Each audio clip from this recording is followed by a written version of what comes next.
नमस्कार दोस्तों, आप सभी का हमारे चैनल में एक बार फिर से स्वागत है। दोस्तों, इस वीडियो में हम बात करेंगे कि झारखंड सरकार के द्वारा एक गजट जारी किया गया है, जिसमें अगर देखेंगे तो झारखंड वन सेवा नियमावली, यानी दोस्तों झारखंड में जो भी फॉरेस्ट गार्ड आएगा या फिर अगर बात करें माने असिस्टेंट वन अगर होगा, फॉरेस्ट अफसर पदाधिकारी एफओ, ठीक है, असिस्टेंट फॉरेस्ट ऑफिसर की बात करें तो इससे संबंधित एक गजट जारी किया गया है, जिसमें अगर देखेंगे तो इसमें सारा चीज का मेंशन किया हुआ है। यानी दोस्तों आपका फिजिकल क्या होगा, रिटेन क्या होगा, क्या आपका योग्यता होना चाहिए, क्या क्वालिफिकेशन, क्या उम्र सीमा, सारा चीज इसमें मेंशन किया हुआ है। और उम्मीद करेंगे दोस्तों कि इसका जो भी वैकेंसी, चूंकि इसका वैकेंसी भी बहुत दिन से नहीं आया है, तो इसका वैकेंसी भी बहुत जल्द आएगा। इसका गजट ऑलरेडी तैयार है, नियमावली बन के रेडी है, ठीक है। अब जैसे ही ये आई थिंक लोकसभा चुनाव की समाप्ति के बाद हो सके इसका नोटिफिकेशंस भी जल्द जेएसएससी या जेपीएससी के द्वारा, इसमें कुछ ऐसे पद होंगे जो जेपीएससी के द्वारा नियुक्ति की जाएगी और बाकी जो होगा वो जेएसएससी के द्वारा, तो उसका भी नोटिफिकेशन आउट हो जाए। तो यहाँ पे हम लोग देखेंगे एक एक करके सारे चीजों को, ठीक है। तो ये देख सकते हैं वन पर्यावरण एवं जलवायु परिवर्तन विभाग, ठीक है। इसमें अगर देखेंगे दोस्तों तो देख सकते हैं झारखंड वन सेवा, ठीक है, वन सेवा नियुक्ति प्रोन्नति एवं अन्य सेवा शर्त नियमावली 2024, ठीक है। तो ये रहा आपका नियमावली, ठीक है। क्या है इसमें कि अगर देखेंगे तो संक्षिप्त नाम एवं विस्तार में अगर सीधी देखिए टू द पॉइंट चीजों को ही मैं दिखाऊंगा यहाँ पे कि भारतीय संविधान के अनुच्छेद देख सकते हैं 309 के परंतु द्वारा प्रदत्त शक्तियों का प्रयोग करते हुए झारखंड के राज्यपाल लेते द्वारा झारखंड वन सेवा के नियुक्ति प्रोन्नति एवं अन्य सेवा शर्तों के नियमावली हेतु निम्नलिखित नियमावली बनाते हैं। जिसमें अगर देखेंगे तो देखिए यह नियमावली झारखंड वन सेवा नियुक्ति प्रोन्नति सेवा शर्त नियमावली 2024 कहलाएगी। यह नियमावली पूरे झारखंड राज्य में लागू होगा और साथ ही अगर देखेंगे तो यानी जिस डेट से ये हुआ इस डेट से ये मतलब लागू एक तरह से। अब देखिए इसमें दिया है 7वां नंबर पॉइंट को अगर देखेंगे तो इसमें रोस्टर से संबंधित कुछ चीजों के बारे में दिया हुआ है, जिसमें अगर देखेंगे तो अधियाचना की प्राप्ति पर आयोग प्रत्येक वर्ष उस रीति से जिसे वो हम उचित समझे प्रतियोगिता परीक्षा का आयोजन करेगा। आयोग सीधी भर्ती द्वारा भरी जाने वाली रिक्तियों की अधियाचना के विरुद्ध अनुशंसा उपलब्ध कराएगा, ठीक है, ये रहा।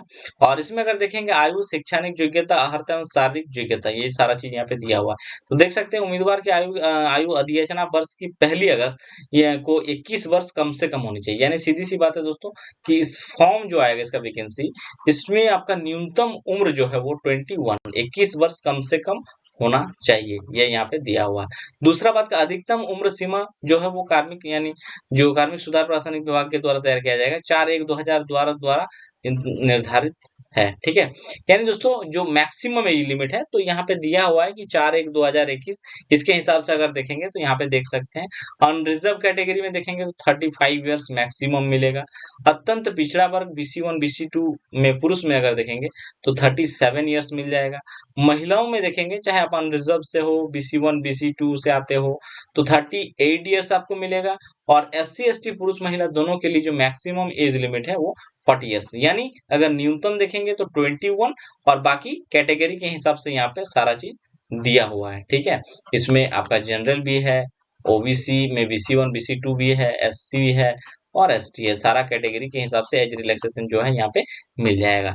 इसके बाद अगर हम लोग देखेंगे दोस्तों तो इसमें कुछ फिजिकल दिया हुआ है और साथ ही सब्जेक्ट अगर बात करूं, क्योंकि अगर देखेंगे तो ये असिस्टेंट फॉरेस्ट ऑफिसर वाला है, तो इसमें कुछ पोस्ट है ग्रेजुएशन लेवल पे होगा। उम्मीदवार को मान्यता प्राप्त किसी भी विश्वविद्यालय से एक विषय था, अगर देख सकते हैं इन सारा सब्जेक्ट में से स्नातक में किसी एक विषय के रूप में अथवा संबंधित विषय में प्रतिष्ठा यानी ऑनर्स के रूप में सम्मिलित रहा हो अथवा सिविल, मैकेनिकल, केमिकल में अभियंत्रण की डिग्री। ये रहा AFO के लिए। अगर इसी में देखेंगे फॉरेस्ट गार्ड की जो वैकेंसी आएगा दोस्तों, इसमें आपका सिर्फ और सिर्फ 10वीं की योग्यता रहेगा। तो अगर ग्रेजुएशन लेवल में देखेंगे तो देखिए किन किन सब्जेक्ट से रिलेटेड होना चाहिए।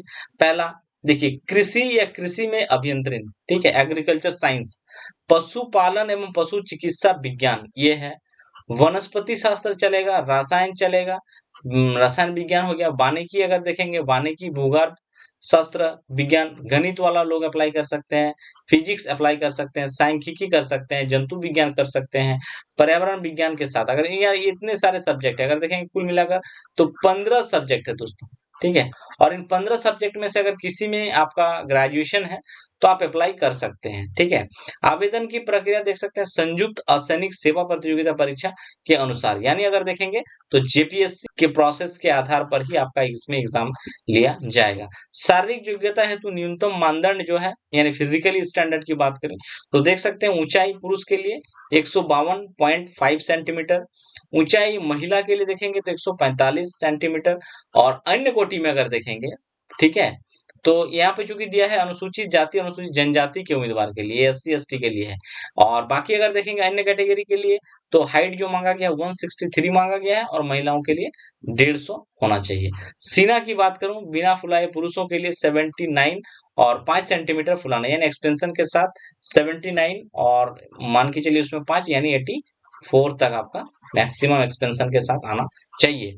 अब देखिए इसमें फिजिकल के साथ जो शारीरिक योग्यता जो होगा यानी फिजिकल टेस्ट जिसको बोलते हैं, तो पुरुषों के लिए क्या है कि 4 घंटा में दोस्तों 25 किलोमीटर आपको पैदल चलना है, महिलाओं के लिए भी 4 घंटा में 14 किलोमीटर पैदल चलना है। ये बस इतना ही इसमें क्वालिफाइंग है, इसके अलावा इसमें कुछ अलग से कोई टेस्ट नहीं है। आप 4 घंटे में दौड़ के भी जा सकते हैं या पैदल जैसे चलना है जाके कंप्लीट कर देना है, यानी 4 घंटा में आपको दिखा देना है कि 25 किलोमीटर मैंने रन कर दिया, और महिलाओं के लिए 4 घंटा में 14 किलोमीटर रन हो गया, ठीक है। अब देखिए इसका जो परीक्षा होगा वो कितने पैटर्न पर होगा, तो परीक्षा देख सकते हैं प्रारंभिक परीक्षा होगा पहले, फिर मुख्य लिखित परीक्षा जो मेन एग्जाम होता है, फिर होता है शारीरिक परीक्षण परीक्षा आपका जो होगा, फिर साक्षात्कार होगा एंड मेडिकल टेस्ट होगा, चिकित्सा परीक्षण, यानी देखेंगे तो 3 2 5 पूरे 5 स्टेज का ये एग्जाम होगा, ठीक है। 5 स्टेज, हालांकि उतने भी घबराने की जरूरत नहीं है, ठीक है। पहला पीटी होगा, देन मेंस लिखित परीक्षा होगा, कुछ सब्जेक्टेड होगा। प्रारंभिक परीक्षा की बात करो तो देख सकते हैं अधियाचित रिक्त पद के 10 गुना से अधिक अभ्यर्थी होंगे तो प्रारंभिक परीक्षा का आयोजन किया जाएगा, यानी नंबर ऑफ वैकेंसी का 10 गुना, सीधी सी बात है, यानी 100 वैकेंसीज है तो इसका 10 से मल्टीप्लाई करेंगे यानी 1000 आवेदन आएगा, तभी आपका क्या लिया जाएगा, पीटी का एग्जाम कराया जाएगा, और इससे कम आता है तो पीटी का एग्जाम नहीं कराया जाएगा, ठीक है। वस्तुनिष्ठ प्रकार का होगा ये, और जो आपका पीटी का एग्जाम होगा वो ऑब्जेक्टिव टाइप का होगा।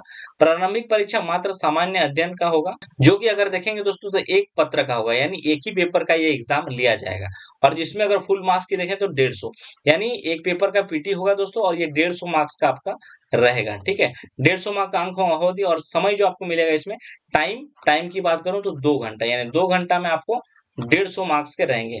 नंबर ऑफ क्वेश्चन शायद आई थिंक एक ही मार्क्स रहेंगे, यानी 150 क्वेश्चंस रहेगा, ठीक है। 150 क्वेश्चंस रहेगा, ऑब्जेक्टिव टाइप का होगा, जीके जीएस से ही रिलेटेड होगा। यदि अधियाचित रिक्त से 10 गुना अथवा उससे कम हो तो सीधे मुख्य होगा, यानी मेंस का एग्जाम करा लिया जाएगा। अगर ये आपका 10 गुना से कम आता है आवेदन तो आयोजित की जाएगी, और आयोग जैसे उचित समझे मुख्य लिखित परीक्षा का पाठ्यक्रम में वर्णित प्रारंभिक परीक्षा में अधियाचित रिक्त का 10 गुना अभ्यर्थियों के चयन मुख्य परीक्षा के लिए किया जाएगा, यानी जितना होगा उससे 10 गुना लोग जो हो वो सेलेक्ट होगा, और वो क्या होगा, मेन एग्जाम के लिए लिया जाएगा, मेन एग्जाम लेगा। अब देखिए यहाँ प्रारंभिक परीक्षा में कोटि बार न्यूनतम अर्हतांक, यानी पीटी के लिए भी दोस्तों एक न्यूनतम क्वालिफाइंग मार्क्स रखा गया, अगर इससे कम लाते हैं तो आप फेल कर जाएंगे। सामान्य वर्ग के लिए 40% लाना जरूरी है, पिछड़ा वर्ग के लिए 36.5, पिछड़ा वर्ग में अगर देखेंगे तो इसमें 34%, एससी एसटी महिला वर्ग में 32%, आदिम जनजाति 30%, और ईडब्ल्यूएस वालों को 40%, यानी ईडब्ल्यूएस और सामान्य वर्ग सेम ही है। अब देखिए किन किन टॉपिक से क्वेश्चन पूछा जाएगा आपका पीटी एग्जाम में, ठीक है। वस्तुनिष्ठ देखिए इसमें देखिए भारतीय इतिहास एवं भारतीय राष्ट्रीय आंदोलन से 20 क्वेश्चन, ठीक है।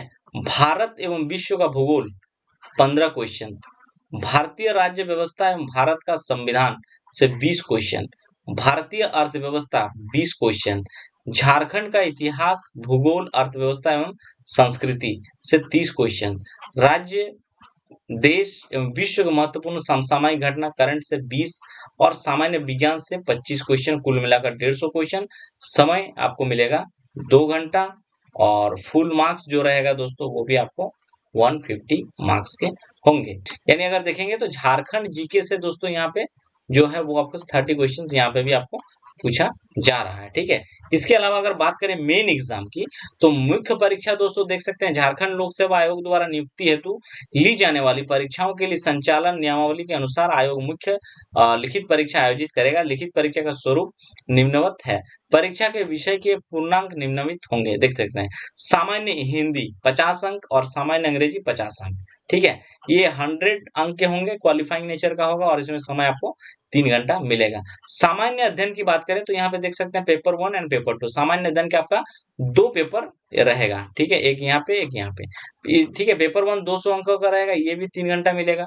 पेपर 2 200 अंकों का रहेगा, ये भी 3 घंटा का। क्या क्या पेपर 1 पूछेगा आगे मैं वो भी बताऊंगा।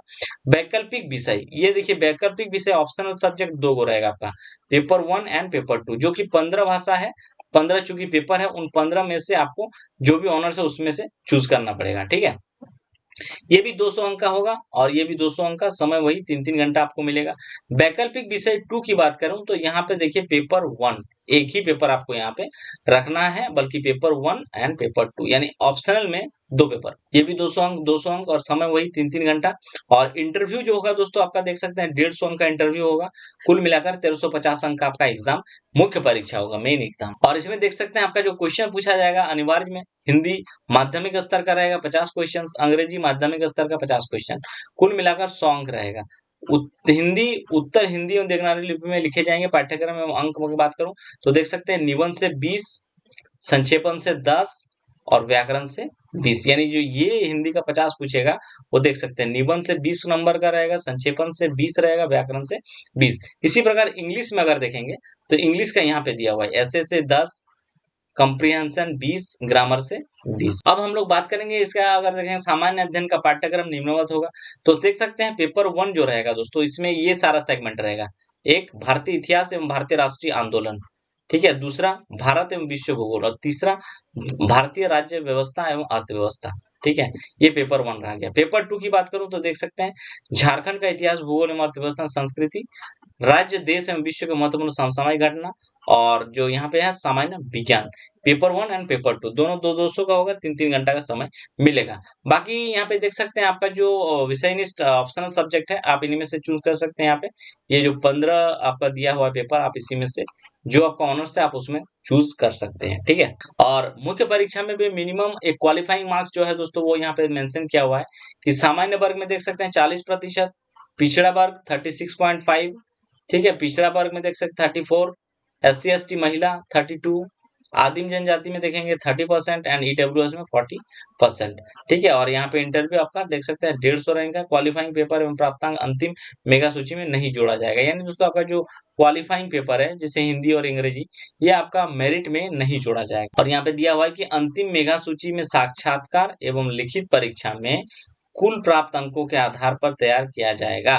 क्वालिफाइंग पेपर के प्राप्तांक अंतिम मेगा सूची में नहीं जोड़ा जाएगा। ठीक है, तो ये रहा दोस्तों आपका जो झारखंड में चाहे असिस्टेंट फॉरेस्ट ऑफिसर की वैकेंसीज हो या फॉरेस्ट गार्ड की। ठीक है, फॉरेस्ट गार्ड का हालांकि अगर बात करें तो उसका फिजिकल कुछ और होगा दोस्तों, और उसका जो रिटर्न एग्जाम होगा वो इस स्टैंडर्ड के नहीं होंगे, जो भी माध्यमिक स्तर के होते हैं फॉरेस्ट गार्ड की वैकेंसी, तो उसमें अलग होगा। ठीक है, हालांकि दोनों का एक तरह से नियमावली बन के तैयार है और दोनों की वैकेंसीज भी जल्द देखने को मिलेगा, क्योंकि अगर देखेंगे तो लॉन्ग टर्म से असिस्टेंट फॉरेस्ट ऑफिसर जो होता है इसकी वैकेंसीज नहीं आया है, जिस वजह से इसकी वैकेंसी भी जल्द आएगी। हालांकि कितनी वैकेंसी आएगा ये अभी नहीं कह पाऊंगा, जैसे आएगा मैं आपको आगे नोटिफिकेशन के माध्यम से सारी जानकारी शेयर करूंगा दोस्तों। ठीक है, तो ये वीडियो और ये जानकारी दोस्तों आप सभी को अच्छा लगा हो तो चैनल को सब्सक्राइब, लाइक और शेयर जरूर करिएगा। Thank you.